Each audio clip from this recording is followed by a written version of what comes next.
Hi, I'm Eliana Cohen-North. I'm the event production coordinator at the Center for Fiction. For those of you who don't know me and who don't know us, we're the only literary nonprofit that focuses on the creation and enjoyment of fiction, and we also celebrate storytelling in all its forms. How many of you are visiting us for the first time tonight?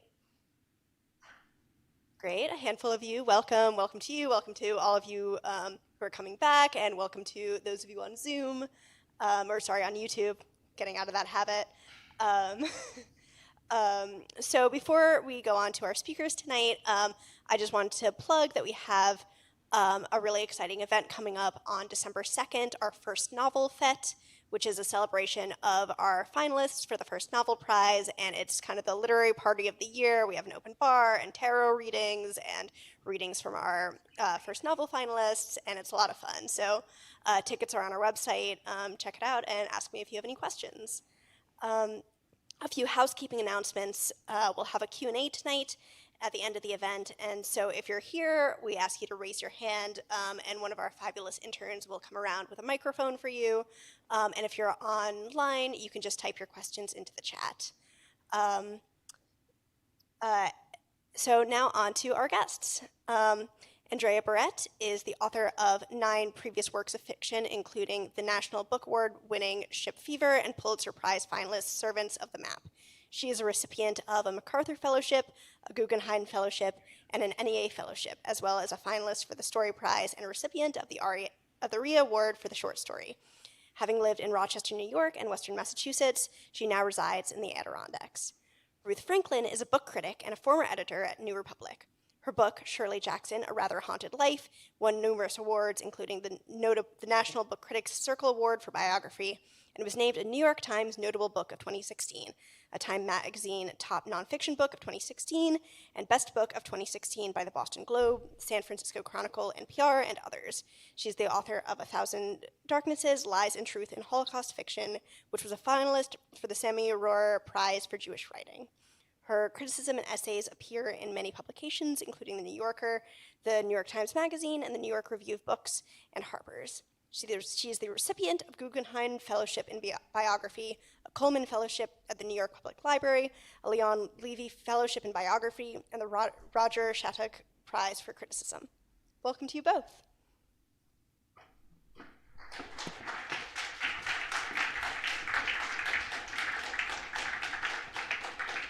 Thank you. Thank you so much, Eliana. It's great to be here with Andrea Barrett, whose work I have loved ever since I was a little baby book critic.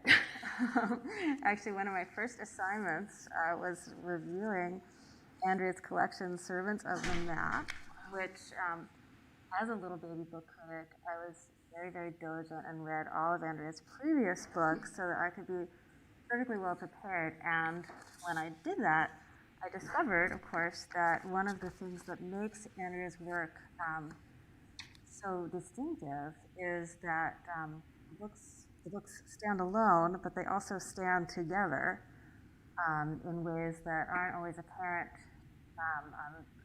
on a first read, but become deeper and deeper the further you go into the work.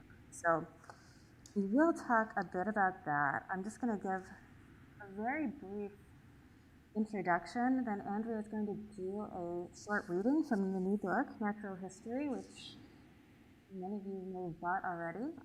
And then we'll talk for 40 minutes or so before I take your questions.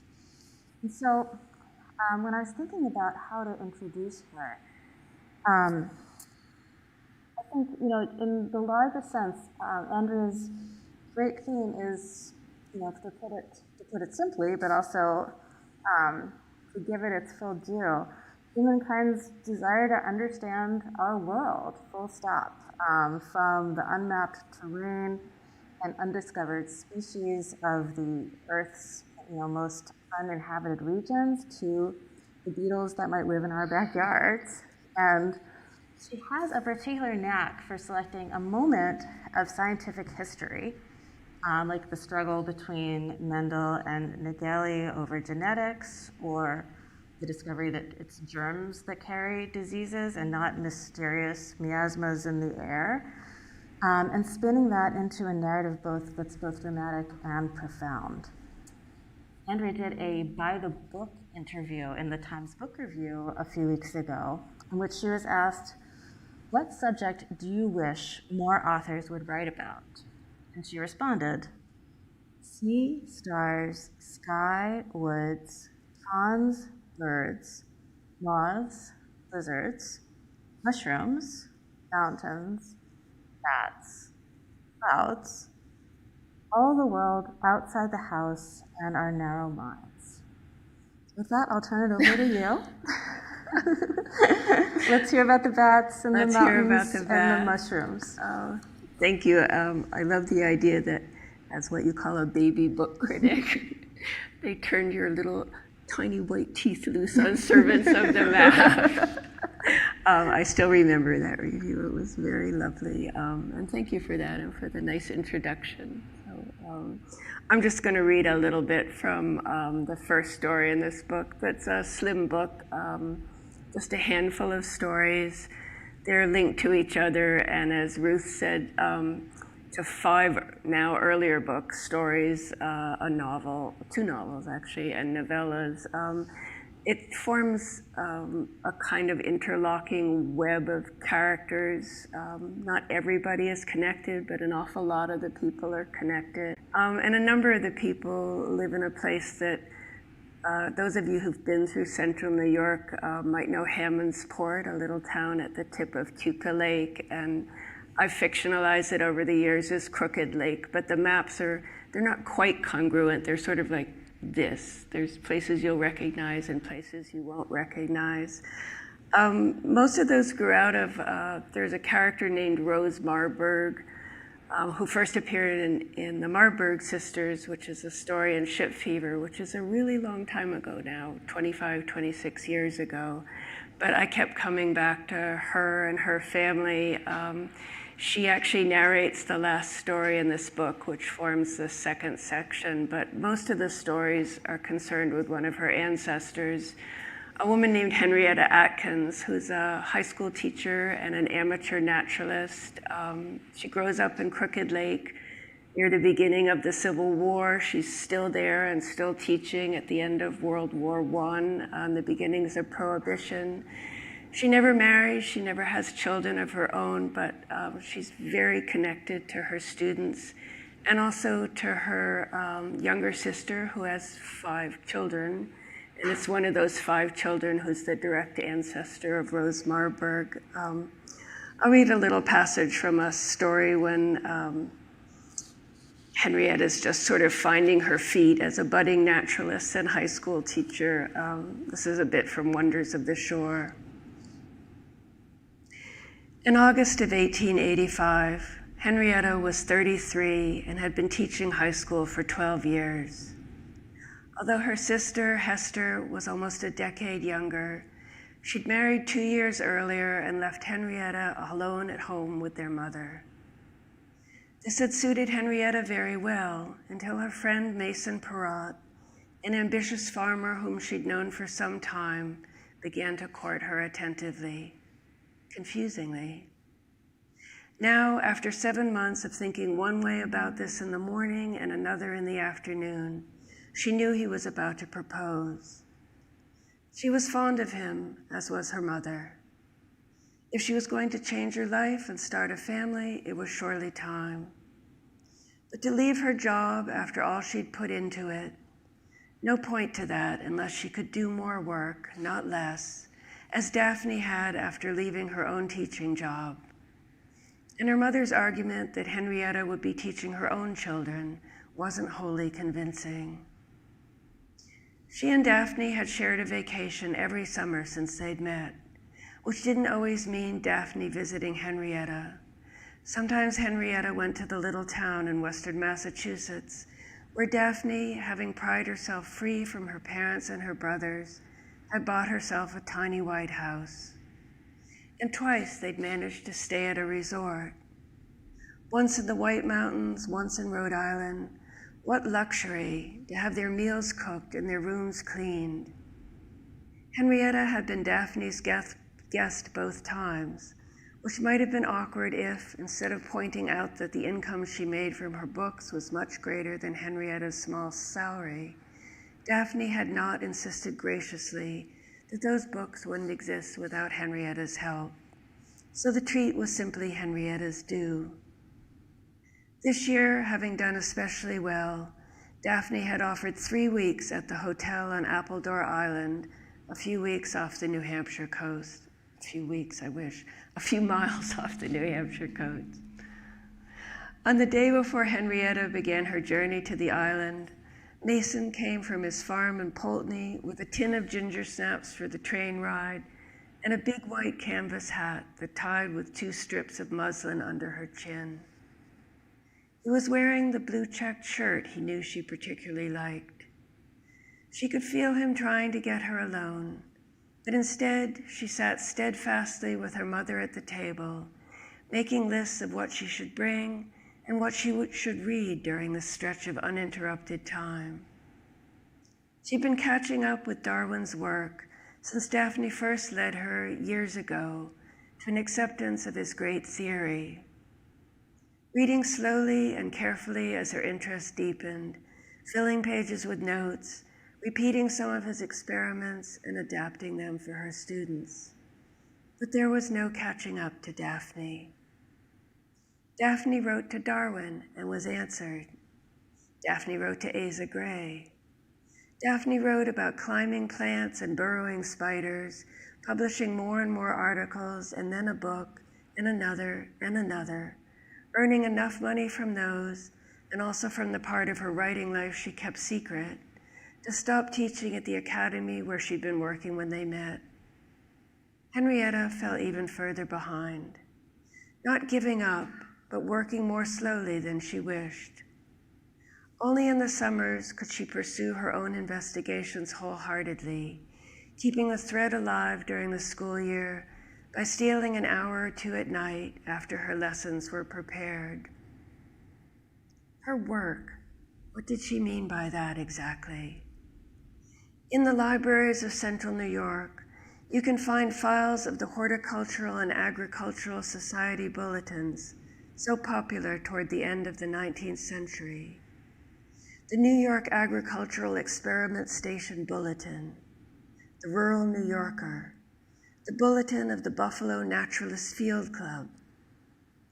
In them are accounts of meetings and county fairs, brief observations about local growing conditions, new seeds and breeds, keeping a clean dairy, longer articles too, weaving multiple sources and reports into an overview for the farmer. Daphne was writing pieces like that when she and Henrietta met. Now Henrietta wrote them. The White Grub of the May Beetle. 1 or 2 a year, carefully observed, clearly written, thoughtfully and thoroughly referenced, useful to students and farmers alike. Together, they give a sense of her steady progress through the years, although they don't suggest the work she did with and for Daphne.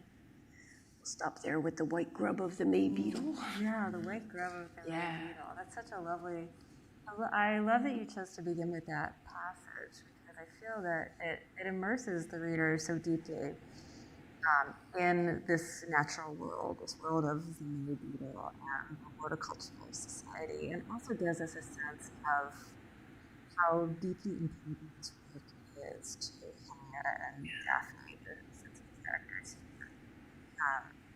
And the possibilities for women's work in this era, and also the obvious limitations on what's possible for them and how they explore their work within those boundaries.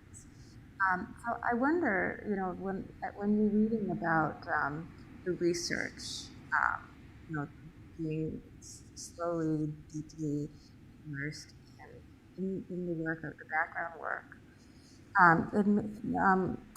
it made me wonder, to what extent you are describing your own process a little bit there. I can imagine that. We talked a little bit about library research and the role that it plays in both of our work, but I would love to hear some more about the research specifically the research that you did for the stories in this book and what that looked like. A lot of it looks like Henrietta's research. That's always been how I approach making characters. I read what they read. I don't find it that useful, and I'm guessing that might be true for you also writing biographies. It's not so useful for me to read what someone writes now about what someone's life was then, because then I'm getting all those layers of interpretation and judgment. What really helps me, it's almost like method acting in a way, is to go back and look at the magazines that they would have been reading then and read the books they would have been reading then, to immerse myself in the popular culture, if I can, of what they would have been doing.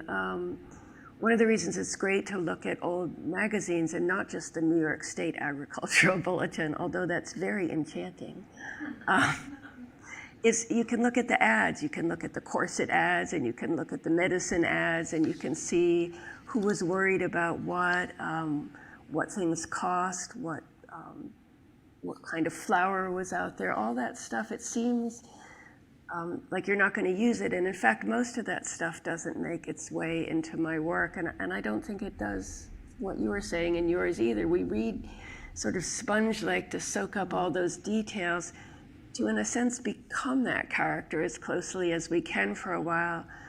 If I put all that in my work, that instead of stories, each one of the stories would have been a novel, and I think a fairly tedious one, because there's only so much of that a reader wants to read. But as writers, some of us, certainly me, I really need to absorb all that stuff and then throw it out to make myself feel what the character could have felt like at the time.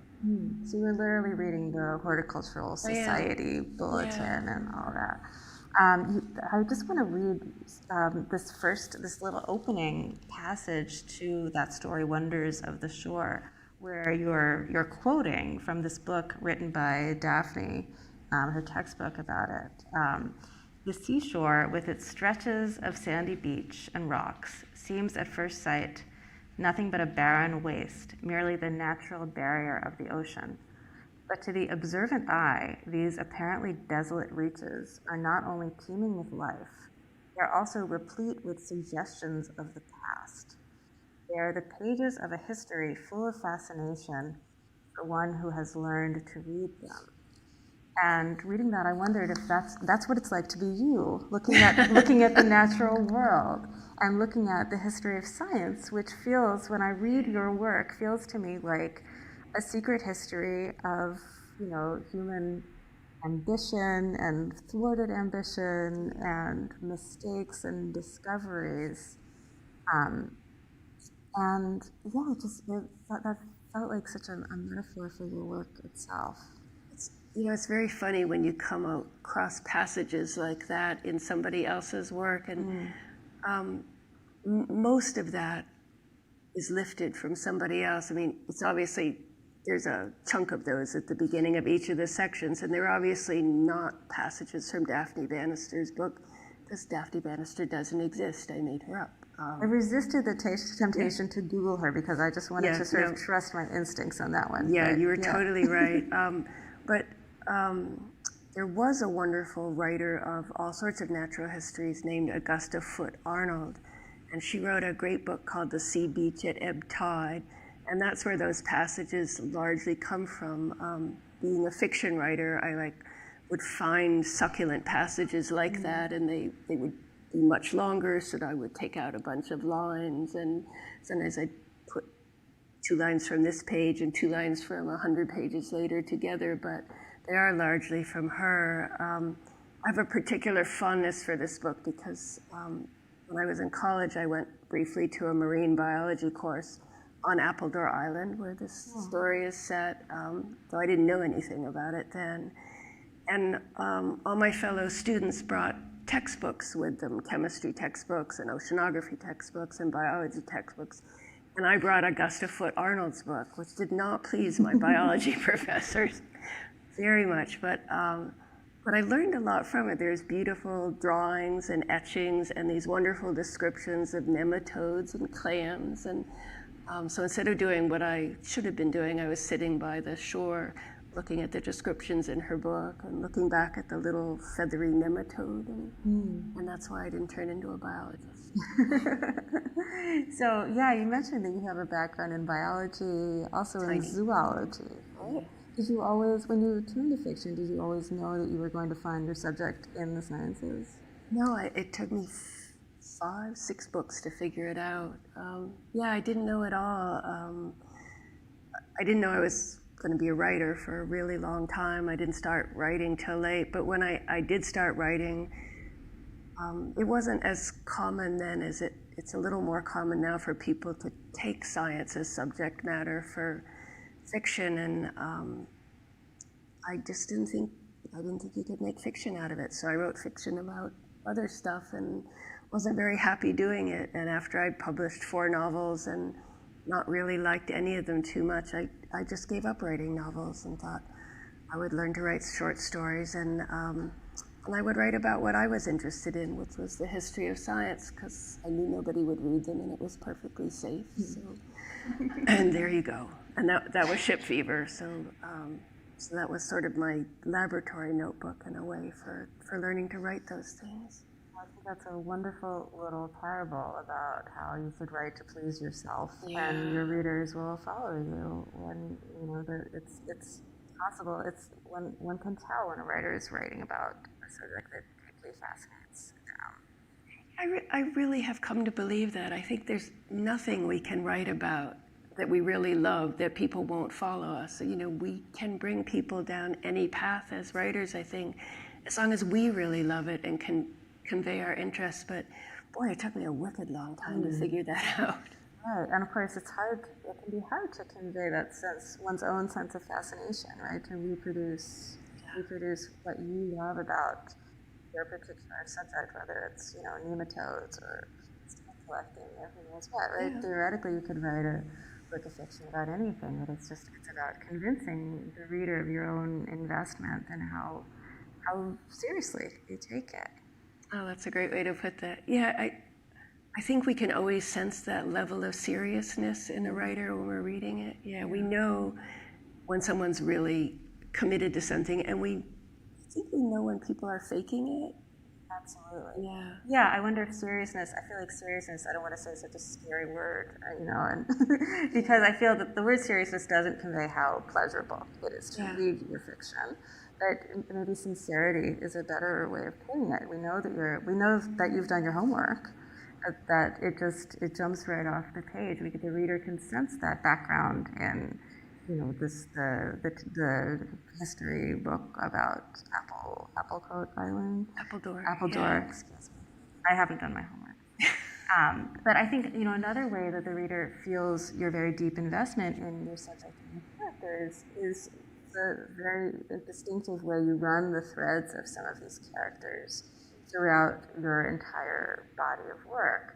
And so natural history, as you said, picks up the thread of the sisters Rose and Bianca Marburg. I guess Bianca does she appear at all?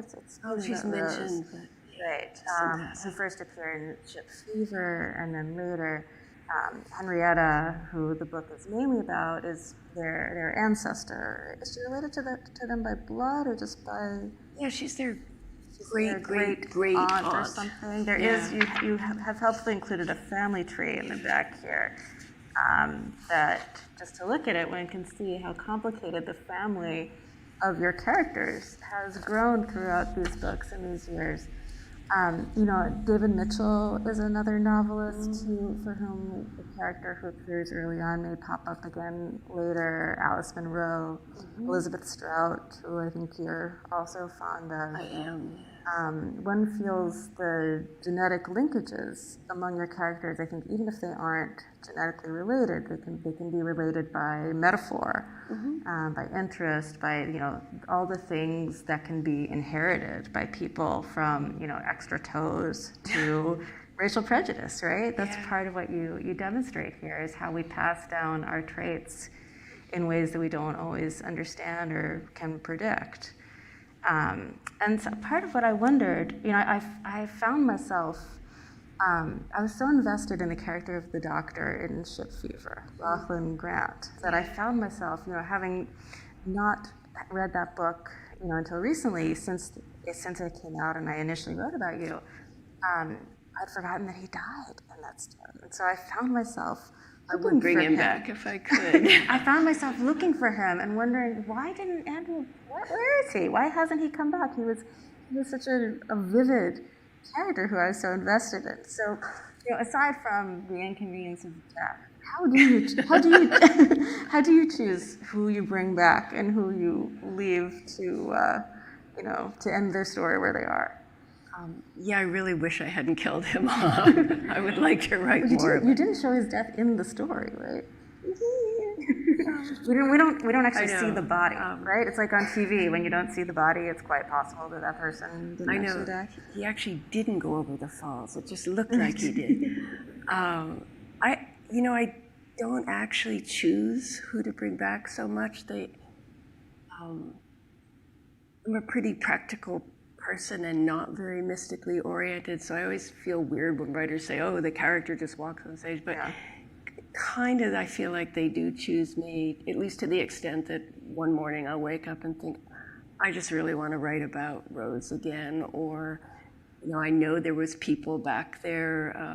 I wrote about Henrietta first in a couple of stories, an archangel, and she was really just a minor character when I wrote about her the first time. She exists as a very old woman in a long skirt who wades into a pond to help a little boy do something with a fish. But then one morning I woke up and I said, what was she like? She was younger, and then we're off to the races, and then she engendered Daphne, and Daphne engendered someone else. I don't really know how this process works, but I'm very grateful for it because it's a kind of story-generating mechanism in a sense. There's so many people up in the air now, and they know other people, and they have children, and the children have children, and there's always people fizzing around, so I can sort of pick some up sometimes. I'm lucky. It's really, really lovely. There's a couple other passages I wanted to look at and ask you about. So here's one. There's a beautiful, I think my favorite story in this volume is Open House, which is a story about a house party that, like all great stories about house parties, reminded me in small ways of the dead, but is very much its own story. And part of it revolves around this young man named Charlie and his desire to leave home and become a paleontologist against his parents' wishes. And you have this lovely metaphor. If anybody has the book in front of them and wants to follow along, I'm on page 148. A small red fox with a beautiful tail was running along the face of the cliff just above the dogs, a bit higher than they could reach when they stood on their hind legs, higher even than they could jump, darting from crevice to knob to bit of fern, sometimes slipping on a patch of ice and then leaping just beyond Olive's eager mouth and Oscar's paws, their dogs, to the next ledge. So little, so light, he seemed to float as he tried to reach the narrow ravine about 50 yards along the path, where the spring trickled down. The ravine, Henrietta could see, was too steep for the dogs to follow, but would be easy enough for the fox to climb. And I thought the dogs and the dogs chasing this fox and the ravine that's too steep for the dogs, but the fox can climb, felt to me like such a lovely and organic metaphor for what's going on with Charlie and his desire to escape his family. Charlie's the fox, right? And the family is the dogs. And I wondered, about a little bit about your process and the way in which these metaphors and ideas get layered.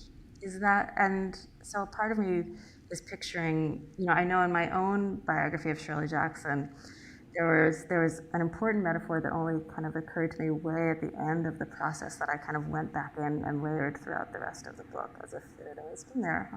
Which was that? It actually was a metaphor from the natural world. It was the relationship of Shirley and her husband as symbiotic. Yeah. And sometimes parasitical. But I just hadn't hit on that image for it. And I wondered how it is for you. Do the images Do you start with the image? Does the image come later? Well, can you walk us through the genesis of a passage like that? Yeah, I mean, you're such a great reader, and really readers are great in general. You teach me what is what I don't see. I never thought of that. I think I'm always going to remember that now when I think of that about Charlie and his family. That's a beautiful reading of that. The image comes from my dog. I have friends here who know that dog. His name was Bone. He's no longer with us. And a place I used to walk him that was an old quarry. And, it was almost literally that. One dog instead of two. One day I walked him every day at the same place. And one day he ran away from me. And he ran to the base of the cliff, which had this big sheer wall. And he started running back and forth. And I couldn't imagine what was going on. And then I saw the fox, which was trying to escape him, and I couldn't get the dog back, and I couldn't rescue the fox, and it was all kind of horrifying and beautiful at the same time, and there was just nothing I could do except scream, which was what I was doing, to no avail. And eventually the fox did that. It escaped up this little crack, and the dog was too big and clumsy to follow, and so the fox escaped. But I think for all of us, there's certain things that we just see in the world that they kind of mean nothing at the time. They just are. They're a visual, powerful thing. And they store themselves in some secret part of our brain. I don't know what that is or how. And that happened a long, long time ago. But when I was writing that part of the story, and I had Charlie open the door and the dogs ran out, somehow there was the fox and there was the memory of that. And again, I think for all writers, once you start to dig into an image like that, then the sentences carry you along, the sound of it carries you along, and in the effort to describe it back so someone can see it, somehow meaning emerges, metaphoric meaning, the way you just explain that. And it's very hard, I think, to design that metaphoric meaning. You almost have to go into that moment innocently and just try to bear down on the image and make it as visual and powerful as it can be, and trust that readers will find meaning there, and they do. And we do too when we read other people's work. But yeah, that's a lovely thing you just gave me. Thank you. So. Well, it came from your subconscious, so. But I'm not in touch with it, apparently. But tell me a little bit about your process. Do your stories, pop out fully formed like Shirley Jackson claimed that hers did, or is it more of a lengthy process of drafts and more drafts? So I'll just say I envy Shirley Jackson so much. I've been reading Ruth's wonderful biography of hers, it's amazing, but one of the many amazing things, and to me most enviable things, is again and again, Ruth talks about Shirley sitting down and just, writing a story in 3 hours or 8 hours and hardly changing a word afterwards when it comes out, or at least she would tell the story that she hardly changed. The story that her archive tells is a little bit different. But yes, in general, her stories came out largely as they were, with the changes of a few words, but the novels were a different story. Yeah. But let's hear about your process. Mine is the reverse of that, which is why I'm so envious of someone who sees like the lottery more or less shaped in her head and just has to move a few things around. I write many, many, many drafts. They're really terrible. I'm not being falsely modest there. They're genuinely terrible. The same dog that chased the fox could write a better first draft than I do. They're so awful. I don't know what I'm headed toward. I don't know who the central character is. I don't know the time period. I just don't know anything. So many, many, many drafts. And my dear friend Margot Livesey also helps me with those drafts. She reads them and very gently says, maybe you're trying to go in this direction. And then I go, and there's something there. But yeah, I'm a very clumsy writer and really, really slow. It's not unpleasant. Sometimes people say to me, isn't it a misery, working so long on something? It's not. I really like the work. And, at this age and with these books behind me, I just grown to accept the process. It's ugly, and someone looking at me do it would be appalled, but it kind of doesn't matter how we make our work. What matters is that we get the work out. And, Absolutely.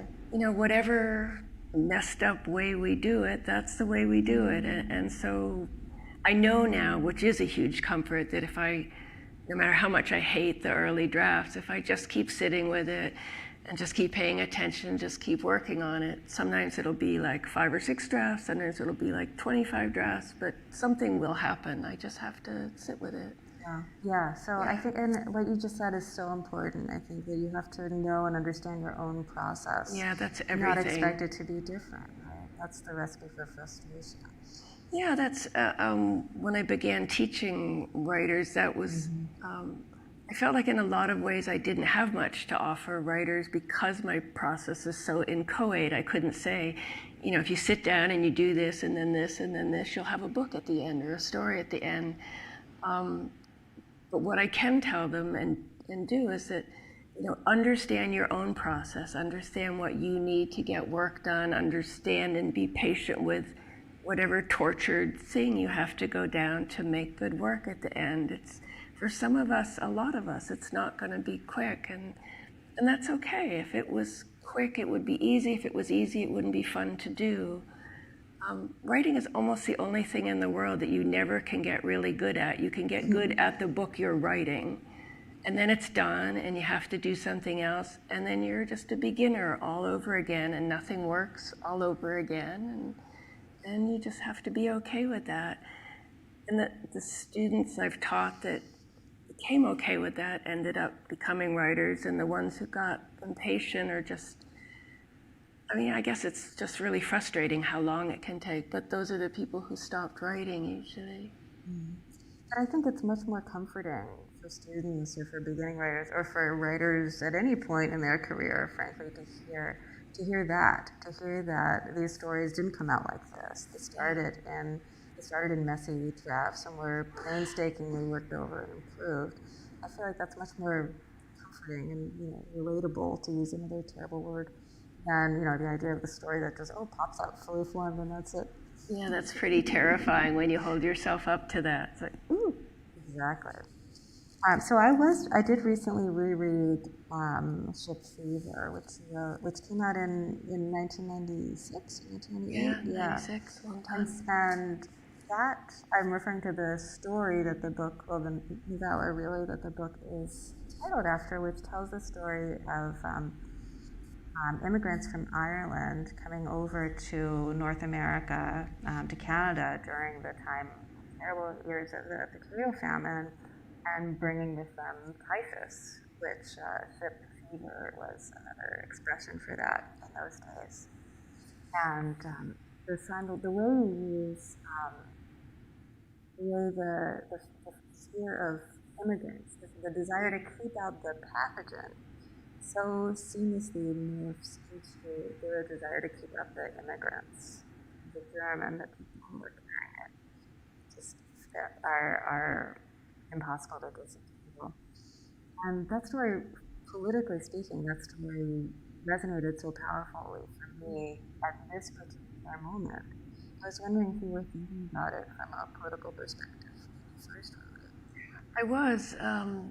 It sort of mutates over time as our culture does and as different things come, but I was writing that during the AIDS epidemic, the worst parts of that, and so thinking very hard about what it means to be too frightened to touch someone, to care for them, to want to hive people off into separate areas, for even doctors and nurses to feel like they couldn't take care of patients or to be afraid to take care of patients. So it was political for me in one way when I wrote it, and then has become political for me in different ways as we've been through different things. And the same thing happened with the novel The Air We Breathe. The fear of the contagion of tuberculosis was a big part of that too, and that turned into huge waves of anti-immigrant sentiment, and those were amplified by the beginnings of World War I and everything that happened with the German immigration then. So.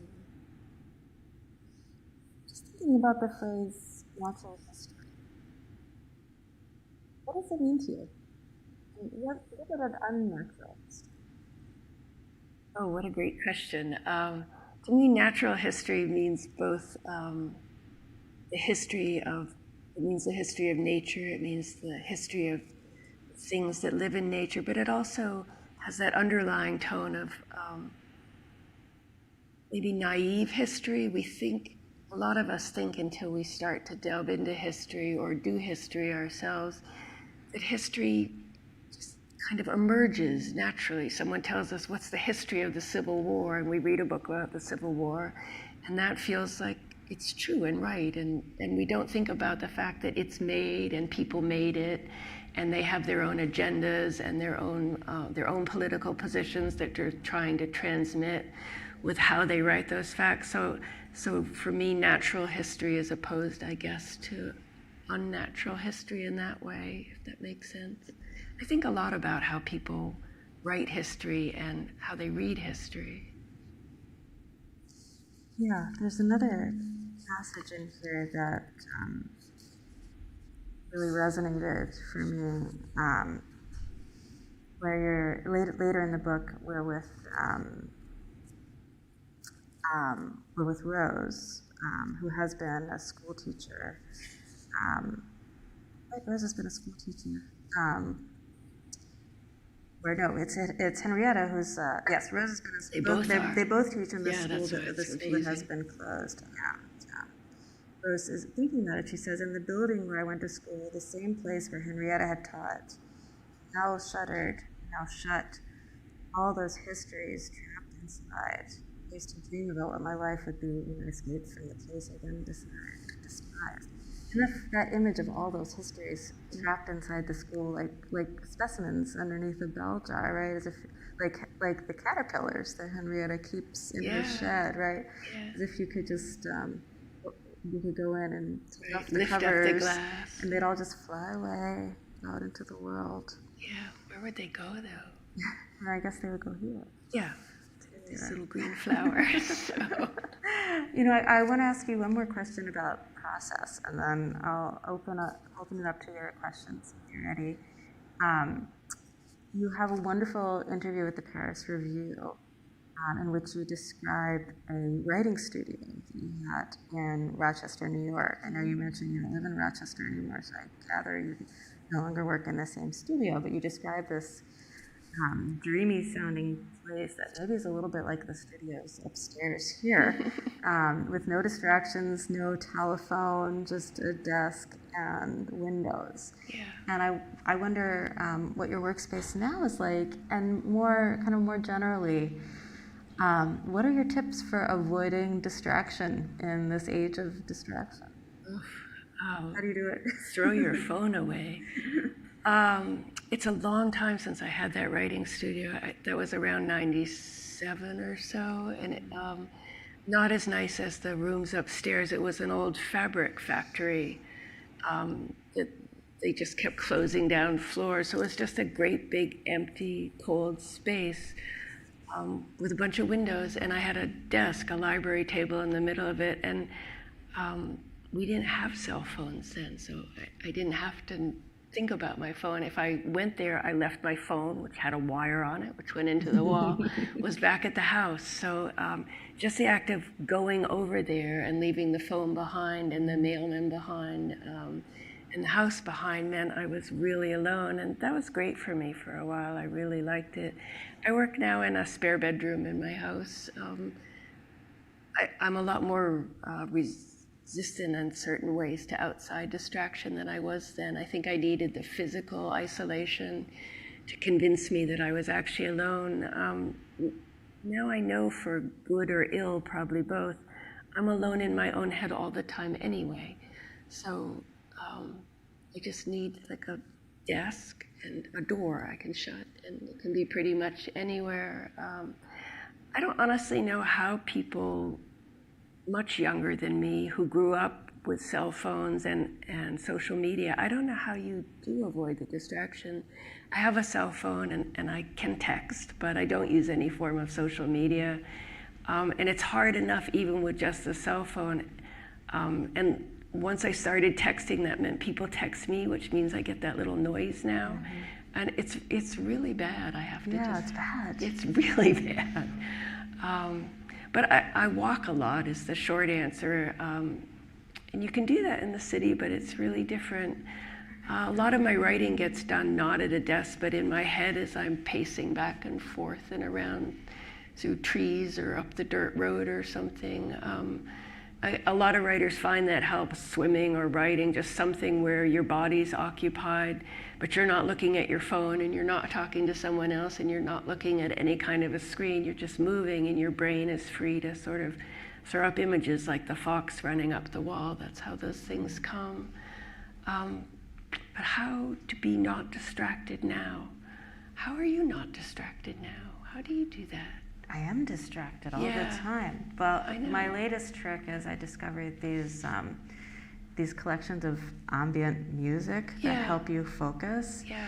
And that's what honestly, I do. I turn this on and I do find that it's like something clicks into a different gear in my brain. I used to So use that too. I recommend this. Yeah. I mean, it's years since I've done that, but when you say that, I remember doing that. I would put non-distracting music like that. I would put headphones on and put music on like that, and that would be a big help. I think part of it is just the cue, right? It's the Yeah. Pavlovian cue to your brain. Okay, if I'm putting on this serious focus music, it's time to focus now. One last question, and then I'll open it up. Do you think of yourself as a New York writer? I don't No. mean New York City, but New York State, because your work is so much of your work is of its place, deals with the natural landscape of upstate New York, that area around Yeah. Syracuse, Rochester, the Finger Lakes. Somehow I don't, but I recognize that that's true what you say. Most of my work is actually set there. It's funny, I mean, it is all set there. I think all of it's set there by now, but I don't think of it that way. The imaginative landscape for me is it's like floating on this disc that moves around. Mm-hmm. And I don't know where it is. It's slightly up in the air, hovering over a mountain somewhere. It's not exactly New York State for me, though it is. Well, it's your invented New York State Yeah. history, I guess, Yeah. that includes these women and your Yeah. aviators who appear here. Yeah, And they're all all these from New other- York State, but it's my New York state of mind, I guess. Exactly. Yeah. All right. Well, Yeah. questions? So if you have a question, you can raise your hand and Lacey will come over to you with a microphone.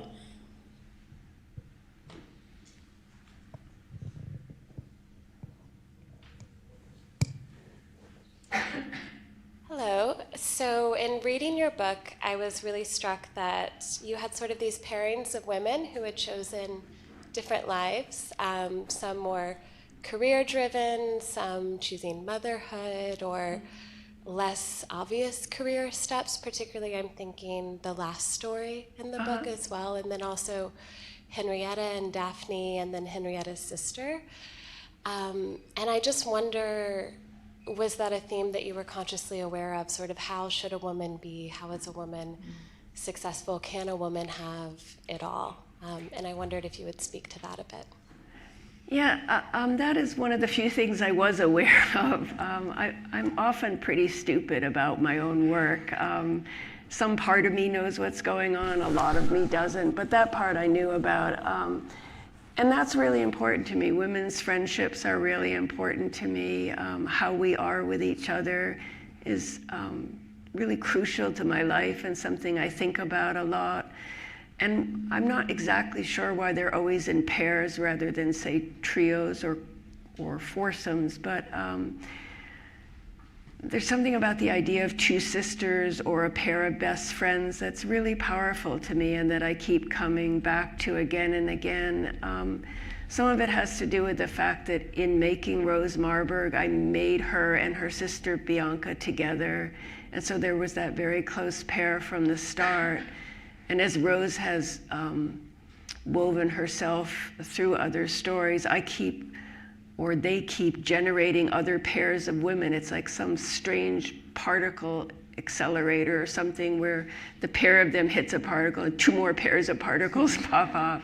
always in pairs. But even I can see there's a lot of that in that book. And it's also partly where the book comes from. In the last story, Rose is narrating, and you can watch her in front of your eyes create another pair of women who are analogous to Rose and her friend. There's the pair of Henrietta and Daphne behind them, and there's this invented pair of Rosalind and Dee that Rose invents sort of in front of your eyes, so you can kind of get to see how all those pairs interact, at least in someone's mind, over, I guess, 150 years or thereabouts.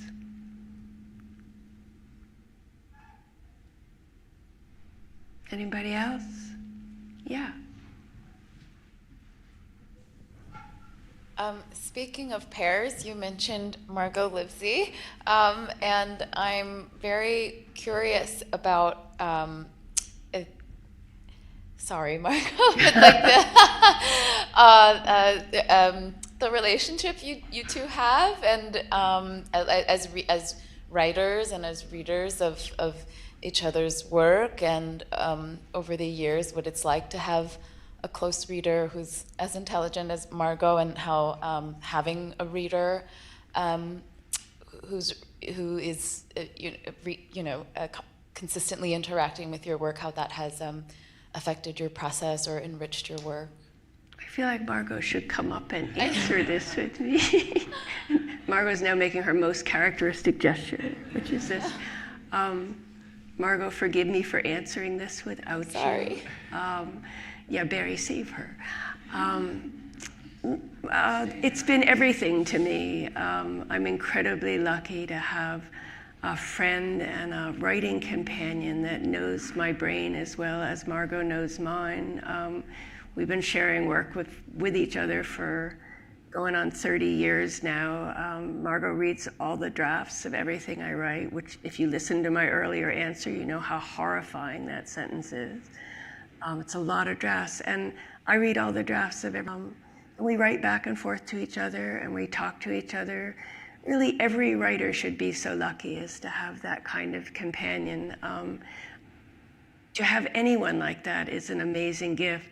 I'm more lucky than almost anyone else because Margot is my person in that way, and Margot is the best reader in the world, and the best teacher in the world, and the best editor in the world, and I can't believe that I'm fortunate enough to get to have her brilliant eyes looking over my pages. I don't think I would be able to write without her, and I don't know how people write without a companion like that. It's a very, very blessed thing to have. And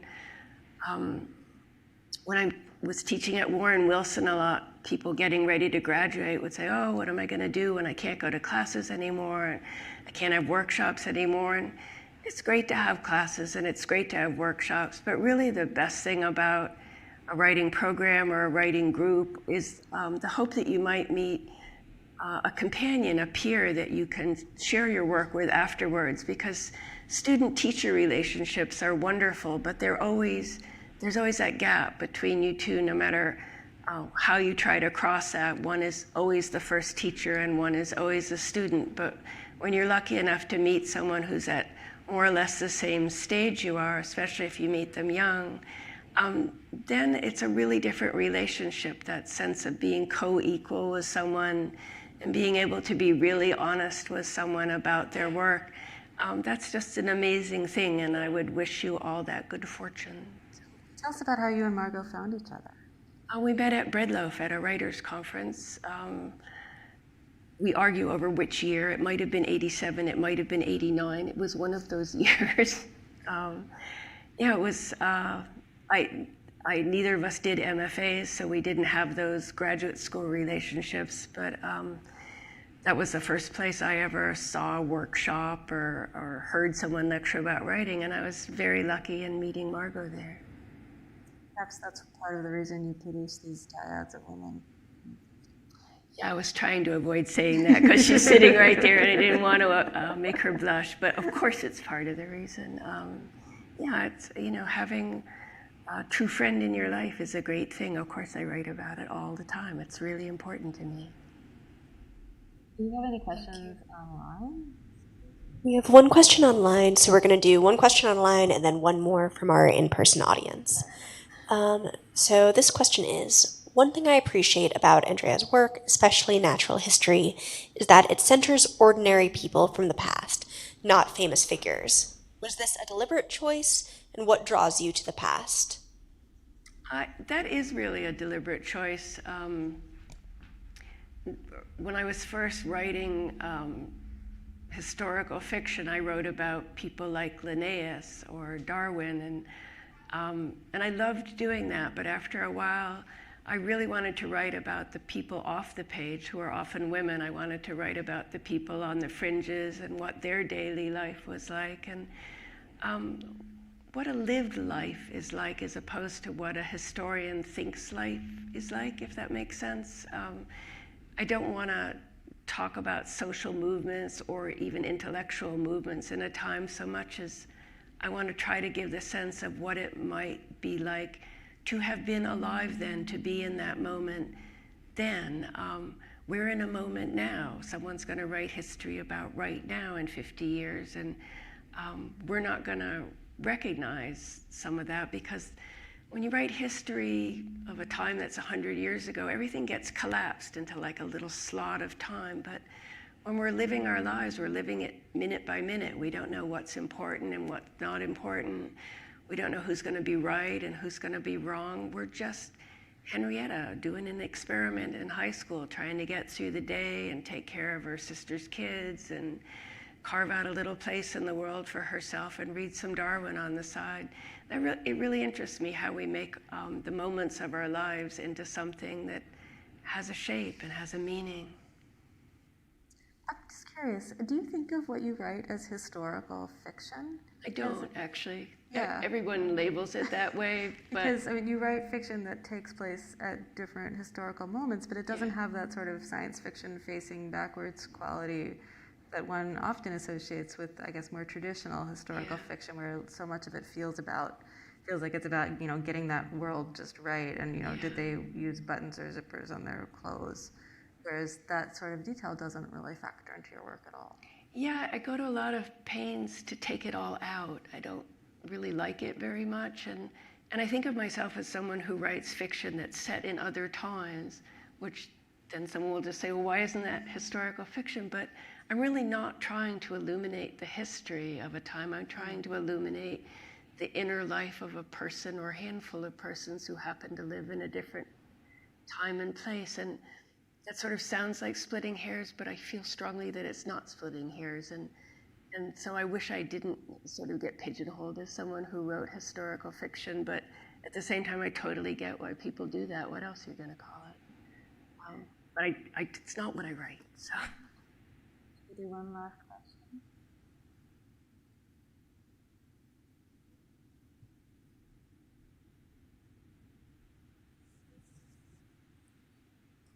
For what it's worth, this one just says fiction. I know. I was glad. Hi. My question is kind of boring, but do you research as you go along, or do you do a lot of research and then find the story and then write it? I do both, horrifyingly and time-wastingly. So I do a lot of research up front because I don't know what I'm doing and I don't know what I'm going to write about. And I just kind of wade around in a place and period for a while, and sooner or later something will catch my eye.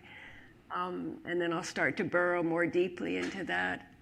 And then after a while I'll start writing, but it will inevitably turn out that I don't know enough to be writing what I'm writing about. So then it's sort of stop and go, or write and research, write and research, write and research. And there's also the fact that research is just an enchantingly delightful diversion from the act of writing, because you can pretend you're working. It's like, I'm working, I'm reading all these books, I'm taking all these notes, and that's easier than writing fiction. So also when I get a little stuck or I just can't make something go, I sometimes will take big, long chunks of research time, convincing myself that I'm doing vital research. And often I won't use anything that I've done during one of those big, long stretches. Or, you know, I'll spend 6 months learning how the parts of a ship are put together. And it literally will be a line in Ship Fever about where a deck is or how somebody hung their hammock. It's like, well, that was really useful. Now I know a lot about wooden sailing ships. But anyway, it's fun to read about those things. So there's that, which is maybe a good place to stop. Read everything. Just don't put it all in your books. All right. Well, thank you so much. What an Thank you. illuminating conversation. I think I learned so much about your writing. I'm sure everybody else did too. Thank you. You're going to sign books afterwards, right? Sure. Yeah. We'll line up somewhere. Thank you.